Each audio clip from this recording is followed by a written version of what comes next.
പാറയിൽ കൊത്തിയ അത്ഭുതം. ഒരു വലിയ മലയെ മുകളിൽ നിന്ന് താഴേക്ക് കൊത്തി പണിതുണ്ടാക്കിയ ഒരു മഹാക്ഷേത്രം.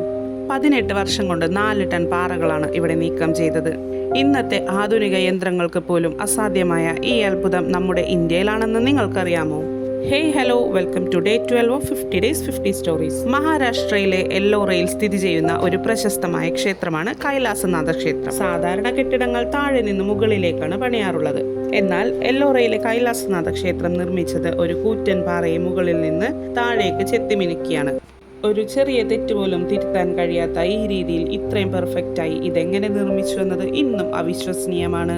8-ാം നൂറ്റാണ്ടിലെ രാഷ്ട്രകൂട രാജാവായ കൃഷ്ണൻ ഒന്നാമന്റെ നിർമ്മാണമാണിതെന്നും പൊതുവെ പറയപ്പെടുന്നു. ഈ ക്ഷേത്രം പണിയാനായി മാറ്റിയ 4 ലക്ഷം ടൺ പാറക്കല്ലുകൾ എവിടെ പോയി എന്ന് ഇന്നും ആർക്കും അറിയില്ല. ക്ഷേത്ര പരിസരത്ത് ഒരിടത്തും ഈ കല്ലുകൾ കണ്ടെത്താൻ കഴിഞ്ഞിട്ടുമില്ല. ഇന്ത്യയിലെ ഈ വിസ്മയത്തെക്കുറിച്ച് നിങ്ങൾ കേട്ടിട്ടുണ്ടോ? അടുത്ത സ്റ്റോറിക്കായി സബ്സ്ക്രൈബ് ചെയ്യൂ.